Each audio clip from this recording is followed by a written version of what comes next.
Porsche कारमधील आता camera आणि व्हिडिओ पोलिसांनी ताब्यात घेतल्याचं समजतंय। पोर्शे कंपनीकडून कॉम्प्युटरद्वारे गाडीची तपासणी सुद्धा करण्यात आलेली आहे। पोर्शे मोटारीच्या तपासणीतून अपघाताचे धागेदोरे आता हाती लागतील।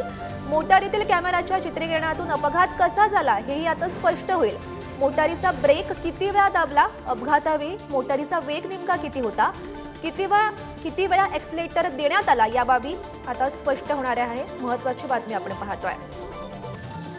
पोर्शे कार काल आरटीओ अधिकाऱ्यांकडून आणि पोर्शे कंपनीच्या मुंबईच्या टीमकडून तपासली गेली।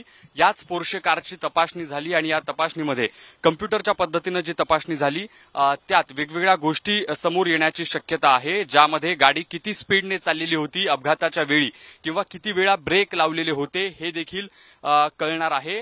कंपनीच्या टीमने पोर्शे कारची काल तपासणी केलेली आहे, त्यामध्ये आरटीओ अधिकारी देखील होते आणि याचा जो रिपोर्ट आहे तो पोलिसांच्या हाती लागलेला आहे। सगळ्यात महत्त्वाचं म्हणजे ही जी गाडी आपण पाहतोय या गाडीच्या पुढच्या आणि मागच्या बाजूला कॅमेरे असतात, ज्या कॅमेऱ्यामध्ये ऍक्च्युअल टाइम मध्ये जे घडलं अपघाताच्या वेळी ते फुटेज देखील आहे, ते देखील पोलिसांच्या आता हाती लागलेला आहे। त्याचा देखील तपास सुरू असल्याचं समजतंय।